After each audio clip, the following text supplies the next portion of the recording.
Welcome to CPG Brand Builders. I'm Braden Douglas, and today I've got an awesome friend, Al Springer, who is an absolute monster in the category, and I'm so glad he's joining us from Austin, Texas. And I'm just going to read his bio here because you're going to love it. So Al is the founder of the Touch Agency, a sales management and trade marketing agency based in Austin, Texas. Since 1998, the Touch Agency has helped build out over 200 category-leading brands, including Amy's Kitchen, Emergen-C, Barbara's Bakery, Yellowbird Hot Sauce, Rotten Candy, and many others. Prior to launching the Touch Agency, Al worked in both sales and marketing management at the Quaker Oats Company, you know them, Gatorade, Cap'n Crunch, Dole Foods Company, and Bear Consumer Care. And in 2019, Al also founded Lessons from 100 Brands, a consulting company that helps clients sharpen their brand strategy and go-to-market plan. Al's a partner in Midnight Venture Partners, a venture fund investing in breakthrough CPG brands, including Olipop, Recess, and Leisure Hydration. He lives in Austin, Texas with his wife, Melinda, who is also an air painter. And their son, Ryan, is a partner at Midnight Venture Partners, and their daughter is a lawyer in Chicago. As a former college soccer player, we have that in common, Al. I know Al we do. also loves kicking the ball around. Like everyone in the Springer family, Al also spends any available time boating or paddleboarding on Lake Travis. Al, is there anything you have not done in the CPG space? I just want to show you the soccer balls since you mentioned them right there, buddy. Right there. Oh, man, I love that. All these cans from, gosh, a long time ago. I'm old. That is amazing. So fun fact, I grew up collecting soda cans. So did I. That's why those are still the same ones. But when I went off to college, they were all, my parents moved my whole collection into the garage. And then my brother Nate stole them all, and now he has them in his house, and he takes credit for it. So I'm like, Nate, what are you doing? But you can tell a good marketer, from an early stage, right? If I get stuck on some kind of creative thing, I just start studying these cans, and there's so many amazing designs and fun ideas and fun messaging. Some of it's a little ridiculous, with artificial flavors, like they're calling them out back then, but it's still pretty fun. Oh man, how far that messaging has come. But man, they used to remember Pepsi, Coke. They used to do a lot more of those limited edition, commemorative cans, for sports, all the time. Yeah. Oh, for sports, for any kind of amazing. I have some of them in there somewhere, and I cannot tell you. I look at them all the time like a weirdo. It's just those are my inspirations. Well, you know what? Most CPG marketers, there is a little weirdo in all of us. We watch commercials, we do stuff that's we kind of pantry look. So it's totally fine. So, well, Al, just give us a sense of your background, how you really got into it. I read your bio and stuff, but give us that kind of little bit more of that color. Yeah. So I was born in Chicago, raised just outside of Chicago in South Bend, Indiana, where Notre Dame is. And so it's kind of funny. I was always aware. So I did, as we mentioned, play some college soccer. So when I was looking for a place to work afterwards, and believe it or not, I was a disc jockey from midnight to 6 a.m.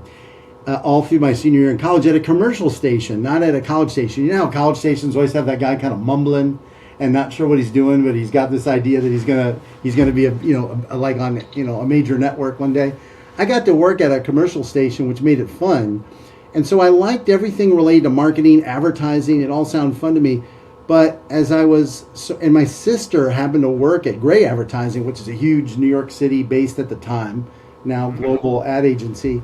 So I was looking for those kinds of jobs. But the Quaker Oats Company came along, and everyone that was giving me advice said, you ought to go to work for somebody like that, and you're going to learn.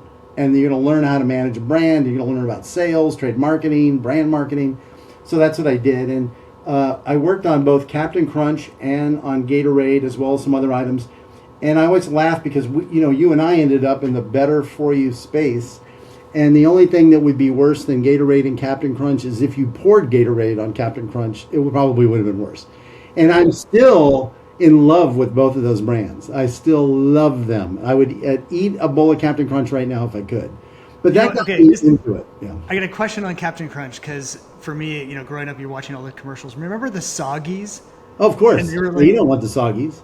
no, it was like that whole like Soggies and the Cap'n and stuff. Like, did you start working on all that kind of stuff like early in the day? I was heavy in, so a lot of my time pretty quickly ended up on Gatorade. And so I did work on Captain Crunch, but a lot of that was pretty straightforward. It was the Gatorade side that was fun because we were doing everything. And this sounds terrible to say, like, so, again, what a weird early life that was. And my dad kept saying, this is not normal. But Braden, we had tickets to everything. So I'm like 25, 26 years old, and we had tickets and skyboxes because Gatorade bought them, and we didn't have enough people yet to kind of occupy all of them. So we were constantly, I can remember when Kareem Abdul-Jabbar retired, we were just sitting on a table along the side of the court as people were giving him gifts and rocking chairs and all these stuff. And I would tell my dad that, and he was just this finance background, and he goes, that's not normal. One day you're going to look back and realize that that was just a weird experience. Man, he was right. I've never had free tickets to anything since that time, but it was really fun working on those brands for sure. Oh man, that's amazing. Okay, so then you're working in the business side. You decide to then get into that consulting. Like, how was that jump? Like, what was Perfect. that journey? Yeah. So I always found myself being really jealous. Like if I was on an airplane or a train or anywhere and there was somebody next to me and I found out that they had launched a granola company or a little sports drink of their own or an energy bar, I was always jealous because as amazing at the training ground that is a big company, and I have to say, I worked at a couple companies from Quaker on right before I started it, and I love the people that were at that company. They just hired, and probably because I was in my 20s, everybody seemed so great. Like they were just good people, and you had fantastic training, and you had unbelievable resources. But if you're sitting next to somebody that started a cereal company, that took so much more, that was risky and bold, and they got to touch every part of the business. So that was always more fascinating to me. So eventually I thought, I wonder if I could take the learning that we were getting trained at in big CPG and help an emerging brand. And I thought I was bringing a lot of the info, but honestly it was the other way around, because what the people who are, in big companies, you spend all your time associating yourself with success and distancing yourself from failure. That's why they have all these testing programs back in the day. One was called BASES, where you're like, okay, I'm going to launch an item, but I'm going to have all of these other ways of proving to everyone that if it fails, it wasn't my fault. I mean, the third-party people all said it would work. You go to work for that cereal company and you pour your life savings into it, or energy bar or beverage, they were all in. And I just thought that was cool. So I started working with them, jumped and left the big company sort of setup. And I quickly started learning, wow, these are entrepreneurs. This is a group of people. So I knew a lot of stuff they needed to know, but they knew a whole way of thinking that I wasn't prepared for yet, but I figured it out as quickly as I could. Yeah, you mentioned something that I always find fascinating, that you're right, at larger organizations, the self-preservation of career management through the process is almost more than the risk taking of building the business. The product, Braden, the product at a big company, the product at a small company is the product. You are like the unhealthy doctor, the cobbler with the bad shoes. All you care about is that product. When you work for a big company, your product ultimately is your career. Have you spent enough face time with Larry, whoever Larry is, right? Have you done enough of that? And that part gets tiring. And yet, you go work with small brands, and the part that gets tiring there is they're always struggling for resources. And I get it, and that's a legitimate challenge for them. Yeah, no, it's true. And having worked with you on some different projects and stuff, man, your wisdom is amazing. So I want to get into this. So you launched Lessons from 100 Brands, which is taking all the learning that you have and you're now applying it to emerging growth brands and really helping them scale, helping them grow, and doing that. So let's just walk through the lessons that you've learned, let's say Sure. from a product market fit, what have you really, because for me, product is the most important P in marketing. You have to have the great product, right fit. So what lessons have you learned for emerging brands? Yeah, it's such a man. That's a great question. It's so funny on the midnight venture side, where we have venture fund. We're always arguing over, is the investment based on the product and how unique it is, and they've got a moat, and that it's amazing, and it's connecting the audience, or is it the founder and understanding that this is someone you can bet on and that they're going to do well, right? That they give you the best chance of being successful. I keep a lot of the guys at midnight, I think rightfully so, really want to know about the founder and who this is and that they've done this before, what's their track record. I'm still, because we've been doing this kind of work for so long, I'm still a little bit product centric and brand centric, meaning, okay, do people feel like they need something like this? Do they recognize they need it? So back to the product market fit. There's a common theme for almost everything that you and I have ever talked about over the years, which is brand positioning, right? It's the target audience. We have a little basic table that we work brands through for sales too. Target audience, so who am I going after? What are you, brand or product definition? So what am I? What's my elevator speech?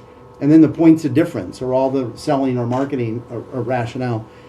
And so when I look at it, I'm surprised at the number of brands who sometimes don't take that 5 minutes to formalize that so they can make sure that their product is connected with their target audience, that it's meaningful to them, or that they found a target audience that it's meaningful for, and have they valued the size of that, that audience, meaning, okay, this is going to work. There's enough of them that might want this, and I have enough margin that this is actually a business versus just a really fun idea. Right. It's, have you ever seen brands that, they're like, hey, I've got this functional idea, functional benefit, and then they try to find the market for it. They try to like reverse engineer it and Oh, things. it's the worst. I have. It's the worst because I get it that maybe if you stumble upon, I think of the packages that automatically kind of turn back into the soil or whatever, however you describe that. I'm doing a terrible job of that. But the product that kind of disintegrates, like composting, disintegrates, sort of product. I get that if you find that technology. Well, I'll give you another example. The guy, Michael Eisner's son, the head of Disney a long time ago or whatever he was, his son had found this cap that if you you loosen the cap, all the powder would fall down and function. I remember that. Remember that? Yeah. And I felt like that was, like they say LA is 1,000 suburbs in search of a city. I thought that was like 1,000 ideas in search of anybody that wants that, right? And it was cool, but it wasn't necessarily, like they kind of started with the technology and tried to find a home. That's not so easy to do. Maybe I'm more dumb, kind of dumb or lazy, but I like finding a gap or an unserved area in the market and then working our way backwards. Oh, totally.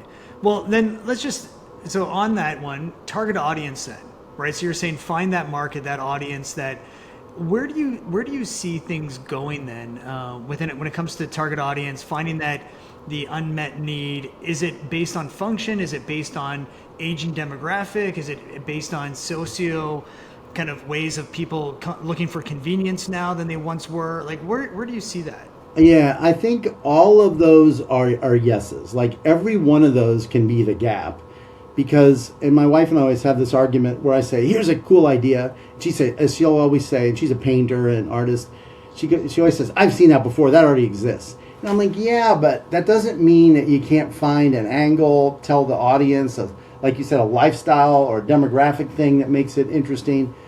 But I think it's looking for it. I'll give you an example. The guys who built Kettle and Fire, which is quite a success story. They're good friends with my son. What's that? They bone broth?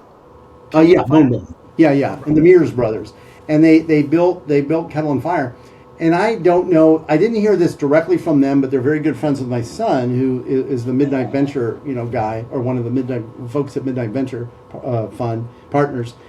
They looked around for kind of unsexy categories, and they wanted to bring the sexy, meaning, all right, we're going to find something. So can imagine in a bone broth where you have all these sort of full size Tetra Pak boxes or whatever. These guys come out with half the size and double the price.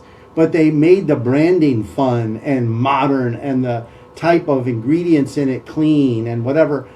And man, it went nuts, and it drove all kinds of success for them that they've parlayed into other stuff.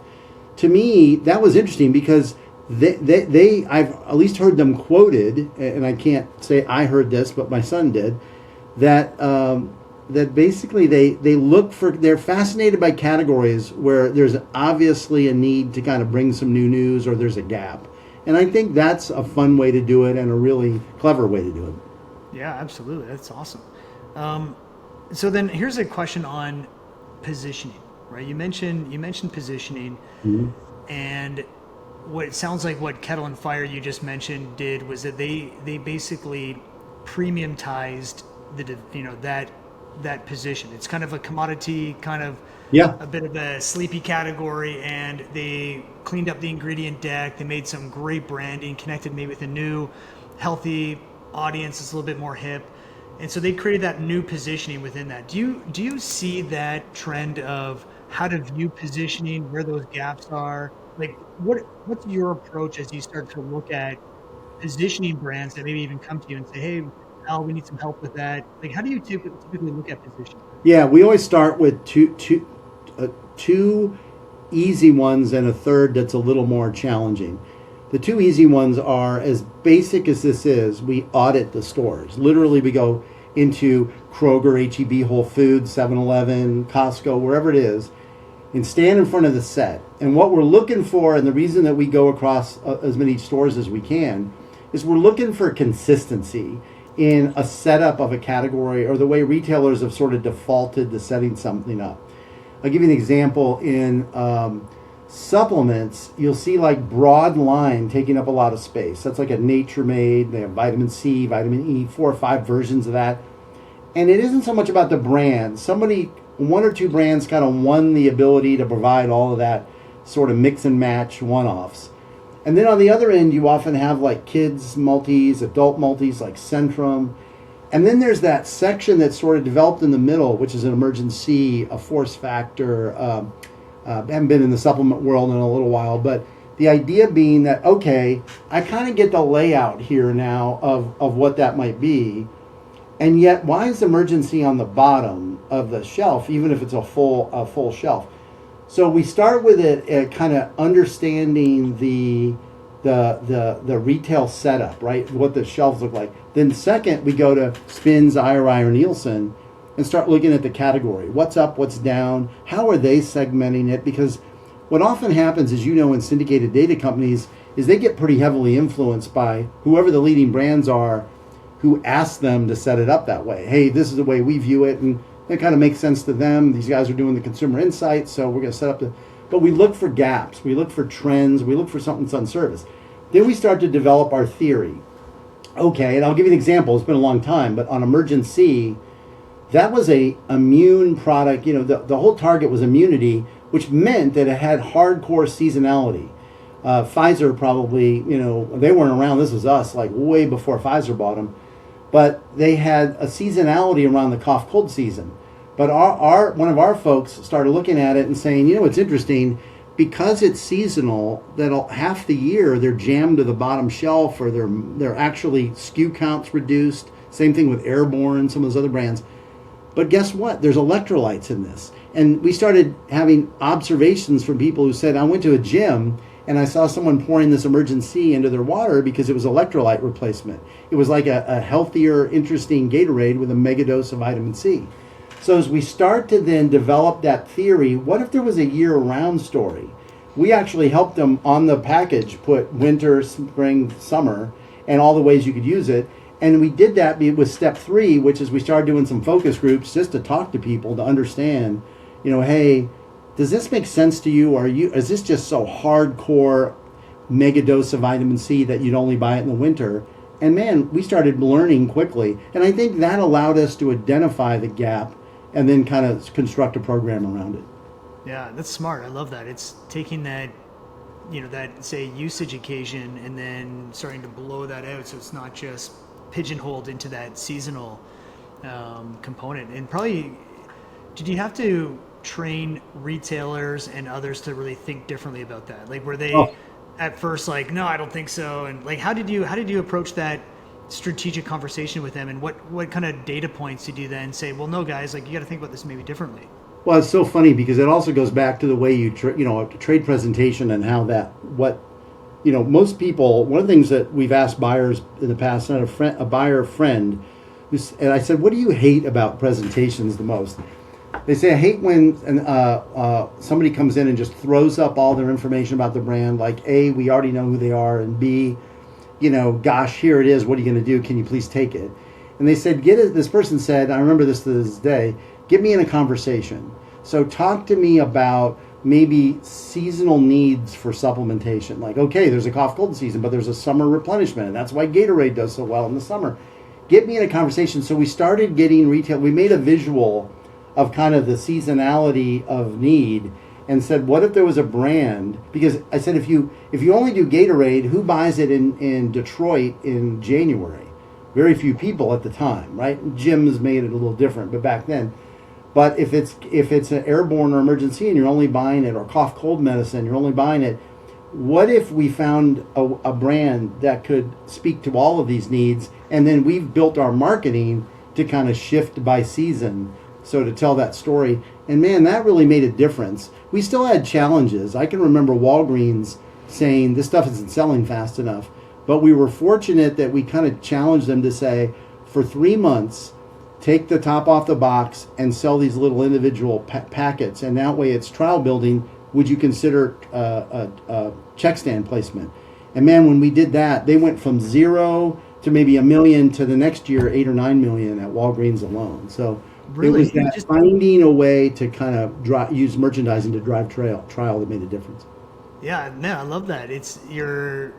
You almost kind of moved it into different placement in store, impulse, a little bit more easy trial. Oh, you know what? I can add this to my drink or whatever without having to commit to that full box Yeah. of Emergen-C. Yeah, that's smart. Zico right now, coconut water, buddy of ours, we've helped them in the past. A buddy of ours is redoing that, and he's taking it all into produce everywhere, and it's working. And I'm like, gosh, I've seen that before, and every time we suggest it, sometimes everybody gets scared. Well, that's hard. Not everybody can go over there. But man, when you do, or you get on top of the prepared food area with a snack or a chip or something, the world changes dramatically. Yeah, that's I have heard that. Have you found that, say, working in produce different than, say, middle of the store, different buyer, different way of working in that? Hard. It's hard, and you got to. And the problem is that every brand convinces themselves that, man, our story is just amazing, therefore they're going to love it. They don't remind themselves that if you're the produce buyer, what do they care about? Their biggest challenge is waste or spoils, right? It's like they're constantly managing that. So sure, they would love some packaged goods that don't go bad, like whatever goes bad, a tomato or something so fast. But the problem is every item that's packaged that has anything to do with vegetables or plant-based can't all come over here. So it's kind of trying to read the room and see if you can try something. And you think about 100% or like a coconut water, that at least makes sense. You have coconuts, you have coconut water. Why not, come over here like a Dwala or other people did in the day? Yeah, it's a really good point. It's interesting. I was working with a cookie company, and they're kind of in these like tubs, and we were like, oh, could there be an opportunity in the bakery section? And they're like, oh, you know what? We've actually tried that, but the velocity in the bakery section for cookies is really, really low compared to middle of the store. Cookie, yeah. For the cookie, Is it like category. a cookie dough kind of thing? It Or was what? it was like meringues, Oh, like a little bit wow. of these like unique meringues, like really Yeah, unique yeah. product. I think that their positioning, I think we need to change that. But I'm like, it was just an interesting way of like, actually not all store placement may be the right velocity or the right, consumer mindset, even within that. So, but I think that Yeah. produce area where I'm like, oh, I've seen like apple chips, for example, get, merchandised in produce, and you do see that kind of area really growing, I think, Yeah, for sure. which is It. crazy. It. Yeah. Those are all Well, then, alternative. okay, what about brand? Channels. They're like alternative channels. They're just places to discover something a little outside the norm. Oh, totally. And even with chips. So I know the chip category very, very well. And going into bakery, going into that grab and go where you can get you that single serve, where you can get that trial opportunity. It's, man, grocery is to get that, alternative placement, I think is huge. Yep. Absolutely. So what about brand? Where have you seen brand just really take the product and really grow it? Where you can be like, you know what, here's a lesson that I've seen when a marketer looks at their brand, here are some things that they should really take to heart or to leverage. That's such a great question. I can think of one of our clients that's just having a field day, and I think it's partly because of branding, partly because of the founder, partly because of the sales expert they brought in to run internally, and it's rotten candy. And it's so interesting because, man, you and I have talked about this before. So we have these little lessons that we formed from Touch, but under the lessons banner. One of them, like I'll give you an example. The back of our card says, number 35, unless the room's on fire, turns are more important than doors, right? It's sort of the importance of velocity. Well, one of our other lessons is boring gets you killed. And that has caused me a world of pain and mistakes I've made over the years because I was so determined not to be boring in whatever we're trying to market or message.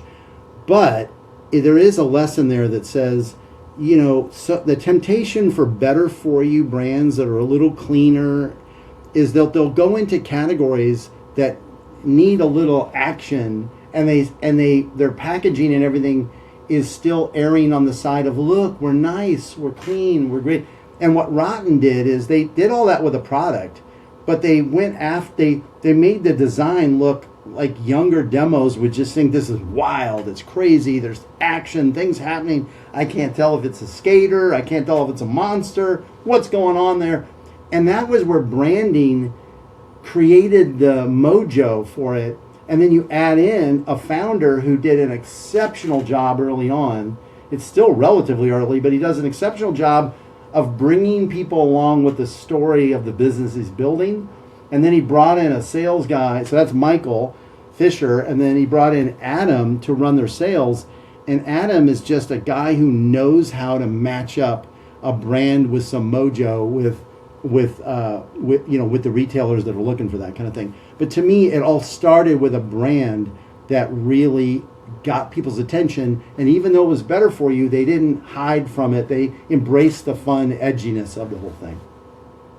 That's a great, I love that, because even when Rotten came out, people are like, oh, but it's like a better for you candy, so it should feel like better for you and have all that kind of messaging. But I'm like, Smart Sweets has done it. I think they really honed in on that audience and said, we're going to make it's candy. It should be super fun. Have fun with it, man. Don't take the fun away. The younger demo is going to love it. Like, people are going to love it. It's candy. Yeah. Like we had so many experiences. I think that, absolutely. We've had so many experiences where people have opted. All right. So what about? Yeah, go ahead. I'm sorry. Yeah. No, it's good. Well, so then what about promotional strategy? So you're in store, you're talking about turns and velocity, which is so important. What are techniques, what are lessons that people can to look at to then say, hey, if you want to get turns going, here are some key things to keep in mind? Yeah, well, there's many of them, and your agency is exceptional at that, better than we are. But I can tell you something that I saw one day that we kind of stole from Nestle. They owned or invested in a brand that we were helping, and they had this little thing on the wall. It was so smart. And it basically said, if you have less than 70% ACV, or your distribution level in the market is less than 70%, you're not ubiquitous, you're not Coke or Pepsi within arm's reach everywhere. You could have good distribution, but you're still not everywhere. Their theory was that all marketing should be either in-store or as close to the point of purchase as you can, or digital social media advertising filtered for the audience that shops at that store that maybe follows similar brands or whatever. Meaning everything needs to be close to the point of purchase. And their theory at Nestle, I think, was that people aren't going to start changing stores because you have a really cool potato chip. It's just not. And so 70% or less as close to the shelf, or digitally as close to the shelf as you can get with media, buying. Then when you get above 70% of ACV, you want to start switching where you do kind of let's say you're really ubiquitous. So in Austin, Texas, you're an HEB, Central Market, Whole Foods, Sprouts, Wheatsville Co-op, 7-Eleven, everywhere, Costco, or Randall's, you now switch. You can tell we do a lot of stuff with retailers because you don't want to leave anybody out and then get them mad at you. But once you start being kind of everywhere in a market, then the trick is to do the minimum promotional schedule in store required, because you lose those are never great ROIs typically, because the retailers know they're going to make a lot. It's another money source for them, and there's nothing wrong with that. They've got that captive audience. But that's when you start switching to more traditional or conventional consumer marketing that is more media driven and all of that, because they'll find it because you're getting connected with them. And to this day, I've stuck with that. I like that theory, whether it's 50% or 70%. The earlier the brand, the closer to the shelf. The bigger it gets in any one market, you want to do more and more regular marketing. Yeah, and I couldn't agree with that more. 70% ACV is high, but I think you're right. It might be lower than that. But what that does, though, is what you're talking about is then leveraging your economies of scale when you can get into media, we can get stuff where it's going to become more efficient for you to do that. But that takes a very regionalized strategy. Yeah. Like you have to be focused geographically in order to build up that ACV before you maybe go wider than that. And we've chatted about regional strategies. Like, what are your thoughts on just that whole vein of geographic focus versus growth to really kind of grow? Because that's the temptation for every brand, is you're going to get a retailer that's like, oh, I want to take you, nationally. I want to take you kind of larger footprint. But you may not be ready for that. Like, what are your thoughts? No, we get that question almost every time, and I've been surprised. The last couple of years, I had a new client of ours a month ago say, I just want to start in Texas, or I just want to start in the West Coast, and I really like that, because for all the reasons you and I have ever talked about, there's an efficiency there, and it allows you to focus. An example I'll give: there's an incredible just rock star in our industry, at least I think he is, named Clayton Christopher. And Clayton has done Kavu, the Fund, he's done Deep Eddy Vodka, Sweet Leaf Tea, all kinds of products. And in the early days, when I first moved here from Scottsdale, Arizona to Austin to live, somehow I get connected with Clayton, and he is literally just a guy managing a tea brand at that point. And we had some lunches and dinners together, and he's such a great guy. Everything about him is interesting. And so he's telling me how well they're doing in the Texas market. And then he says, Fred Meyer called the other day. They want our product. And I'm like, oh, wow, cool. And then the sales and marketing part of me is like, awesome. He goes, yeah, we're not going to do it. Not yet. I'm going to politely tell him we're on our way, but we got to build out Texas first, and then maybe Arizona next. And then we'll kind of expand to SoCal. And I'm like, wow. And I was shocked at the discipline he had to stay focused on just that regional play. And his argument wasn't just the obvious with beverages that you have to manage freight, but he pointed to these umbrellas that were all in front of the central market. And he said, look, we want to be in every convenience store. We want to be marketing. We want to be on umbrellas. We want to be in central market. And once we do well enough, it'll be easy to go other places. And he was right. As easy can be, in terms of this industry. But he was right. There was a benefit from staying focused on a regional lead and build that success story. Yeah, I love that. I think that, the discipline to be able to do that, to really build it up, because I truly believe if you can't win in your home base, if you can't win locally, you're not going to win regionally, you're not going to win nationally. So I think it's that key piece of staying focused, concentrating. You can get close to freight, close to all those pieces, because you don't want to get into a situation where you see this, where you grow too quickly, you run out of capital, then you got to raise more money, and if you can't raise it fast enough, it's going to be really bad. And that's where the stress comes in for a lot of these emerging brands. Is you get to a raise, they grow too fast, you can't sustain it, you just burn through money, and then you're forced to retract, and then it's so black eye, and it's so right. It's so right. No, okay, so here's a question. Retail today, the whole environment, it's not just traditional channels, that go to market. It looks a little bit differently. What are you seeing? How should somebody look at that retail space and how it's changing? How should brands be navigating that today? Well, let's stay focused on the better for you space, because I can tell you when I started in it, coming from some, like we talked about Gatorade and Cap'n Crunch, some health focused, they would get mad. Gatorade would be mad at that, but you know what I mean. Fitness for sure, but not necessarily clean ingredient deck at the time.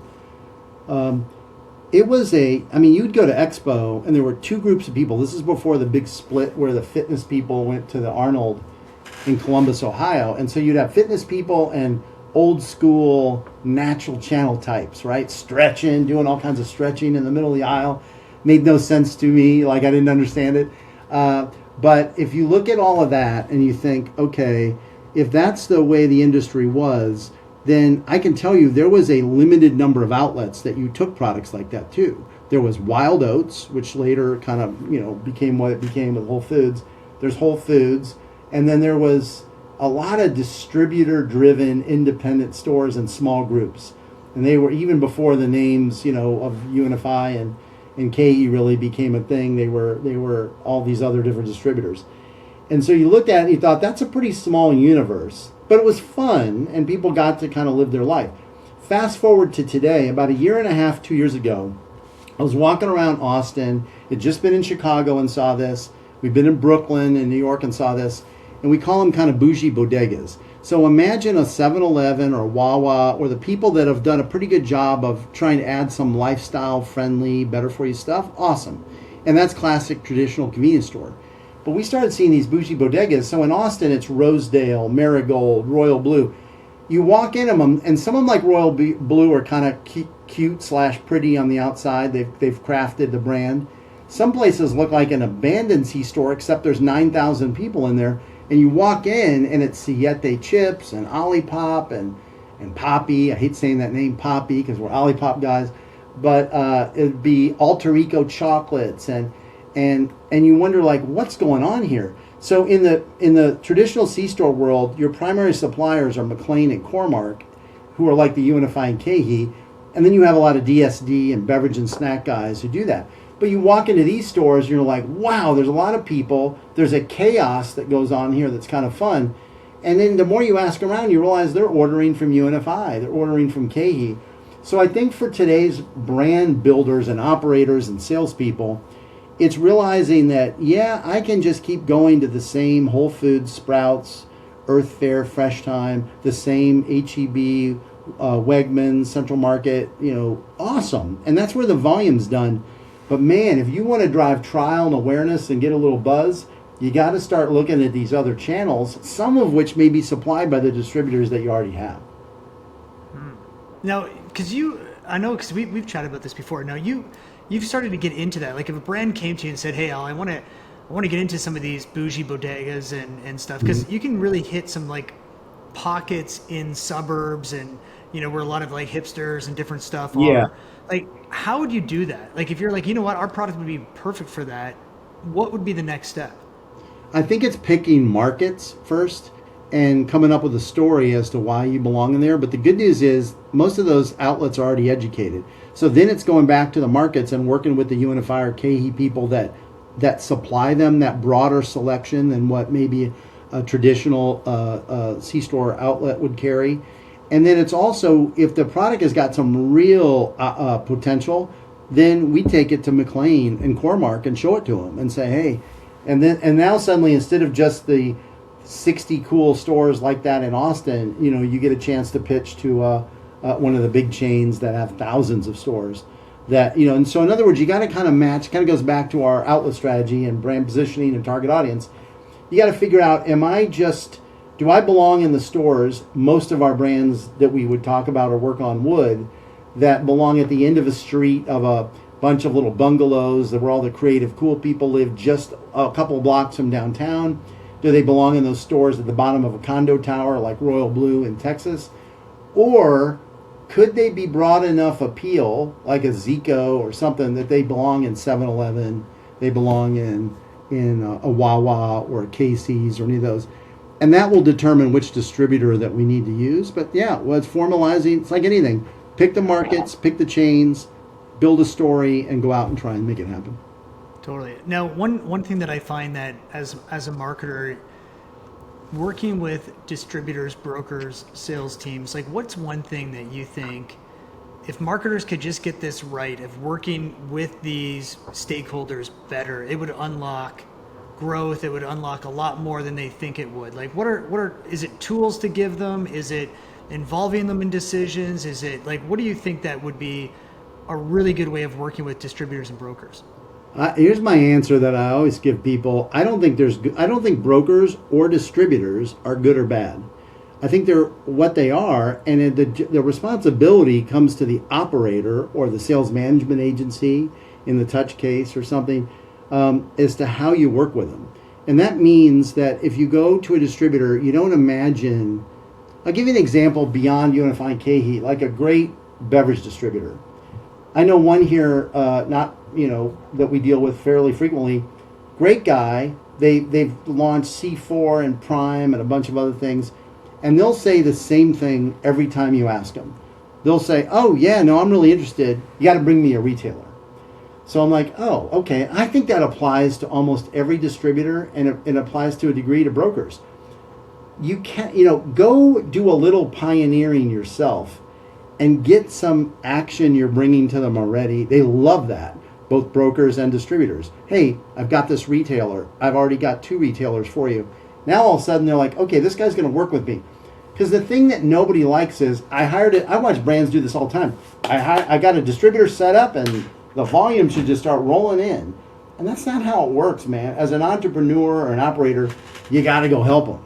You got to go help them try and get some leads. Because both brokers and distributors, one thing in common: if the business starts to roll and you're getting more retailers, all of a sudden the account managers at a distributor are getting excited. And they're thinking, well, man, maybe HEB needs to know about this if it's doing well. If a broker, the same thing, they're getting some commissions that are decent because you helped them. And then I think it's about bringing them the tools to make their job as easy as you can and kind of go from there. Yeah. And what kind of tools do you find have been most helpful? Like, and which ones are like a waste of money? Like, don't even do those tools. But if you had to create a toolkit, what would you put in there? Conversation starters, like we talked about this earlier on a deck. One of the silliest ones that I can hear our VP of marketing, who does our trade decks, laugh at me because we bring it up too much. But there was a snack brand we launched, and the first page was the evolution of snacking. And it showed like the 50s, and then Tang, and then Twinkies, and then whatever. And it was all about eventually eating less of something bad. It was all on the visual. Less, sugar, less fat, whatever. And then only in the last 10, 15 years is it, hey, eat more of it because it's good stuff. It's plant-based, it's nutritional, it's whatever. And when we first showed the brand this, I remember them thinking, I got to get to telling them about our product. Why would I waste time on this? And the funny thing is, it's the opposite of wasting time. It's getting them in a fun conversation that then allows them to go transition to say, so what do you think is next? Oh, well, we just happen to have this for you, right? So it's making the tools as simple as possible, but having some kind of conversation starter. I'll say one more on this, and I promise I won't give you too many examples. But there's a brand of a mate, an yerba mate, that was launching, and they're friends of ours. We know the guys pretty well, and the guy does this fantastic thing where, when he was at another brand years ago, he would do Google Earth, and he would just zero in slowly on the South American mate growing areas and tell the story, so you felt like you're on a trip. There wasn't a PowerPoint page or a Canva slide to be had. Well, then this guy shows up at another company many years later. He walks in with a brown bag, and he says, here's this brand that here's the brand that I think is better, and here's why. And you're just kind of like, the simplicity of that. So I think it's making it as easy as you can. Look like a guy wandered in, an alcoholic off the street because he's got this brown wrinkled bag. But there was something so beautiful to the buyer, I'm sure, that's just like, I don't have to sit through 50 slides of spins data and other nonsense. This guy gets it. Yeah, you know, it's so funny that, but I think it's so funny that we come in as marketers or as business owners. We're thinking, man, we gotta have this deck so that this buyer thinks I'm sophisticated, I'm smart, I've got it all figured out. And I'm like, buyers are really smart. They know their business probably better than you do. Are you really good at knowing what's available? Have you ever, like, you see that or? Oh, for sure. I'll tell you, a guy that I'm business partners with at Midnight Venture and helped run the Touch Agency for years is the CEO of Wisdom Nutrition, which is stevia and all kinds of amazing. Honestly, just an incredibly smart cat. And he always has a sense of kind of what's coming next and what's going to happen next. So the other day he was talking about, and they're still a client of ours, and the other day he was talking about, I don't want another PowerPoint presentation. I'm going to build like a crazy visual that unfolds like a map that basically says I'm going from here where we are today to this during a restage. And I want the buyer to follow me along visually with it. And all I could do is shake my head and say, God, that is exactly what we're talking about. It's that kind of stuff where people need to start thinking, I cannot do what everybody else does. Boring will get you killed. Right. No, because I guess the fear, right, would be, oh my gosh, what if you go in there with something and it's like super hokey? And the guy goes, like, what are you doing? Like, what is this, clown? Like, I've never seen that happen. So it tells you that it's probably more desired than it would be off-putting for a buyer. Yeah, it's funny. So well then on that note, you've been in the business now a long time. You've obviously had some good wins. Like, I want to hear about some losses. I want to hear about some mistakes that you've made that you're like, here's what I did, here's how it bombed, and what I learned. You're going to think, because you and I have talked about, we share some things in common, faith, a lot of other things over the years. So this is going to sound really off-putting, my example, but I got to give you two examples. One's off-putting, one's just stupid. But it's the boring gets you killed fear that makes me sometimes suggest things that are just way too over the top. So imagine I'm a year, not even a year into doing this. So this is like 1999, 2000. And this guy contacts me he was a great guy, and he had a toothbrush with a brush on one end. I apologize in advance. You may have to cut this out. A brush on one end, and the other end had two brushes at an angle, and it was for your gums. So it was cool. It was a cool product. And he tells me, he drops this bomb on me, Braden. He said, yeah, I think we got a really cool product. I love it. And just so you know, I signed up for like $1 million or $2 million worth with a radio network at the time, a long time ago. And we got to do all these ads. And I said, and then remember, this is kind of before much e-com was happening. So I'm like, wow, that would stress me out. You don't have any retailers, but you're going to run ads. Like, where are they going to find it? Like a mail order catalog? I don't know what you're talking about. And so I kept stressing over it. So I thought, this guy cannot do, and he was going to do like, let me tell you about the toothbrush. And I'm like, no, man, that's boring's going to get this guy killed. So I come up with this idea that in my convoluted mind somehow sounded edgy but doable. And I didn't think about the audience. All I was thinking is boring will get you killed, don't do boring. So I write out this whole little campaign. It was a radio spot. So it was a man talking to a woman. Again, I apologize in advance. And he says to her, I love your smile. No, I like your smile. And she goes, if you like my smile, you'll love the other end of my toothbrush. And then that was the whole bit, right? So it was this innuendo that was ridiculous and inappropriate. But I didn't know the audience very well either, because I got to present this, and it was 6 people who were wonderful, but they were all like 70. And I remember a lady saying, are you equating our toothbrush to the, and then they all got up and left. And I didn't even get a chance to finish. So that was one example of, I knew this, I felt so sorry for the guy. I had to come up with something that would shake it up, but it was a bridge too far. The other one, which we survived and probably helped us, quick example, Emergen-C. So Emergen-C, we were doing a lot of, again, campaigns and commercials, print, radio, everything.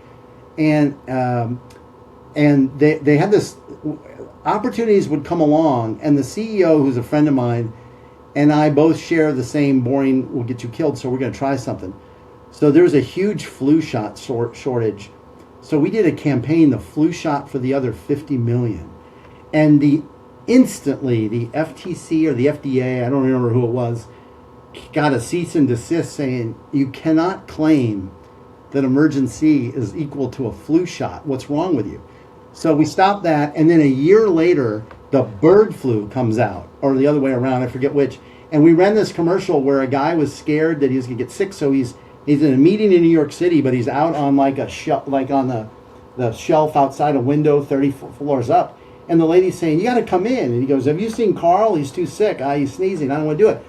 At the end, we have a pigeon that was cooing the whole time, sneeze at the very end. And then our guy, our announcer said, oh, that can't be good.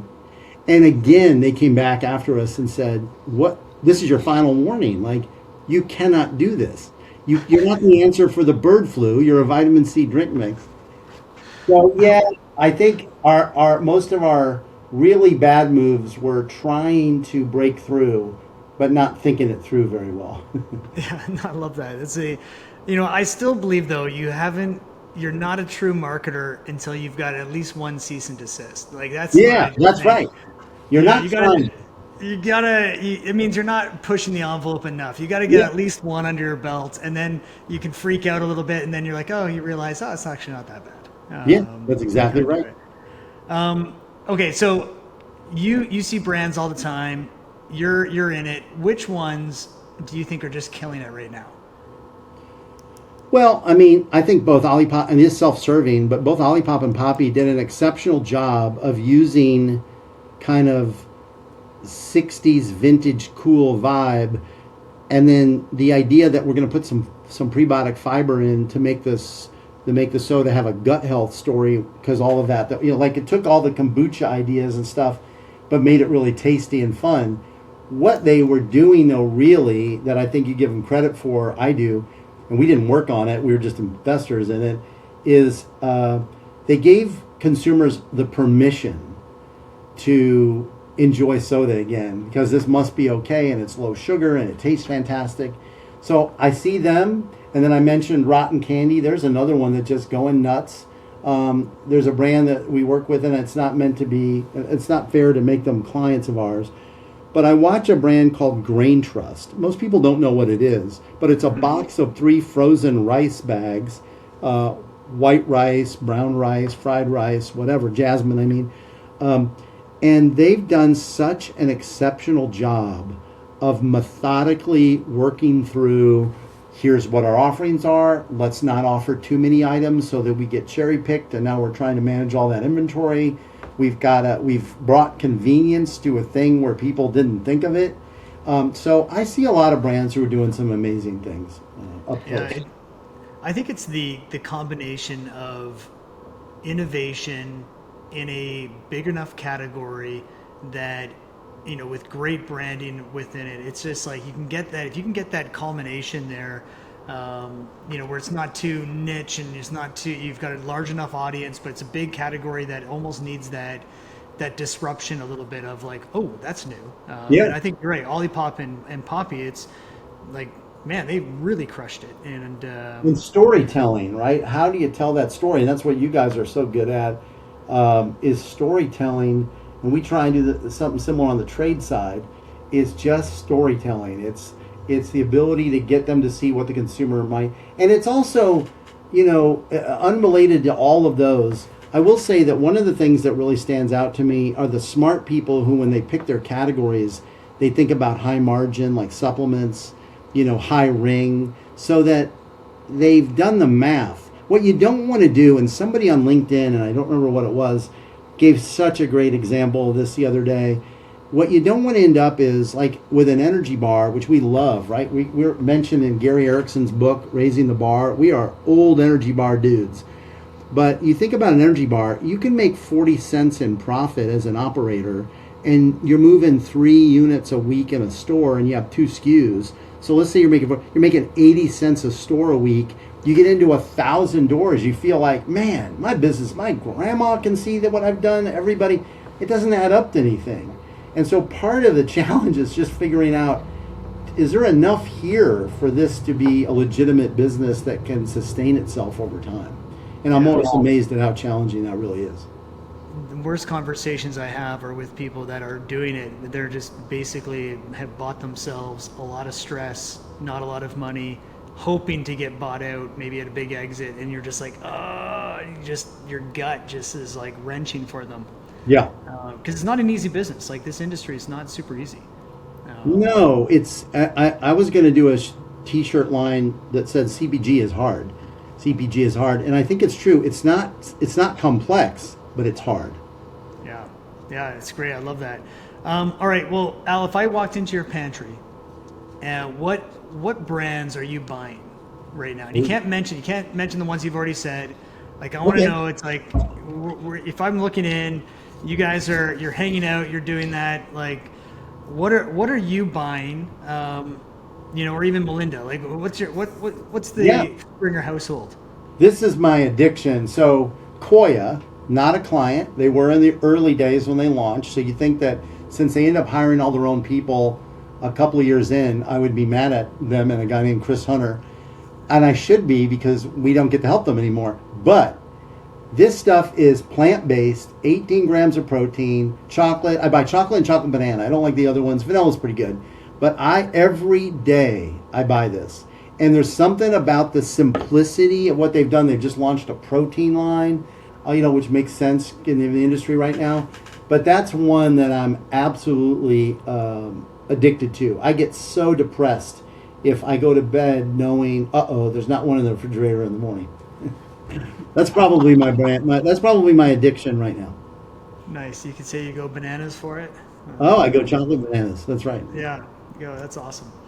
It's that is so cool. Well, last question I always have for everybody that comes on is, who's had a big impact on you, whether it's in the industry, whether it's personally, and what do they do? Like, what was that kind of influence within just your sphere for your life path?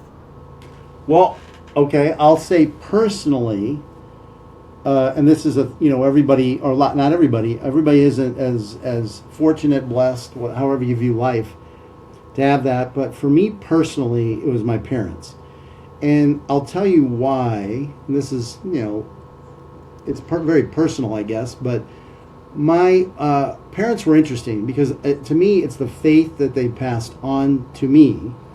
So my dad was a Jersey guy who somehow was raised in a tiny Southern Baptist church, which was funny because he was sort of more, the classic kind of view of his faith. And then my mom was Irish Catholic, and somehow these two married, right? But what stuck to me is the contrasting and complementary view of both sort of a personal relationship that my dad viewed as faith, not through anybody kind of intermediate, and a sort of interceding on his behalf. But then on my mom's, it was like her faith in action, meaning I can remember distinctly, Braden, driving from where we grew up outside of Chicago in South Bend to the East Coast where my dad was from, and we all go into like a toll plaza, like a snack area in Ohio. I'm at like maybe 12 or 15, and we're all getting in the car like, where's mom? Where's our mom? And we look over and she found a person, a homeless guy, even back then, kind of, not that there weren't homeless people, but they weren't as visible maybe, right there under a tree. And she was dead set on solving all of this guy's problems in like 10 minutes. And we sat there and waited. But as a kid, it struck me that that's her value system in action. And so I don't live up to any of that, but I'm trying to, and that's because my mom's impact all these years later is a genuine challenge that I'm trying to figure out how to be better at. So that's one. And then on the professional side, we had a toothpaste company called Rembrandt, which is the early whitening toothpaste brand. The guy who ran it was a wild man, and I loved him, but he was a handful. He was a doctor, Dr. Ibsen, that founded it. but he had an ad agency guy from LA that was retired. And he could, watching this gentleman handle the intensity of that brand while always being kind and kind of nothing shook him. And again, that is not me, but I was inspired by it, because I'm like, that's how you manage trouble. That's how you manage stress, is just be cool and think through it and work it out. And as brand operators, you see some people have that ability and some people it kind of gets the best of them. Yeah. And so I think that guy probably inspired me more professionally, and then my parents personally. Oh man, I love that. It's those are great examples. I think sometimes it's hard for us as leaders now to say, hey, how are we impacting those that we work with, whether it's clients, employees, family members. And my hope is that if somebody asks that question of us one day, who's had that impact on you, my hope is that they would say you, they would say me or others, and that we would live intentionally that way. So awesome. Love it. Agreed. Well, Al, it's been fantastic. Thank you so much for your insight. I feel like we could go on forever. And for those of you who are listening, if you're not a member of CPG Brand Builders yet, we would love to have you a part of it. Al's involved, myself. There's so many great marketers in this community that we're all about building great brands, but great brands are only built by great marketers. And so thank you for being on the journey. And thank you, Al. Really appreciate it. And we'll talk soon. Sounds good. Thank you. Thank you for having me. Oh, man. Thank you.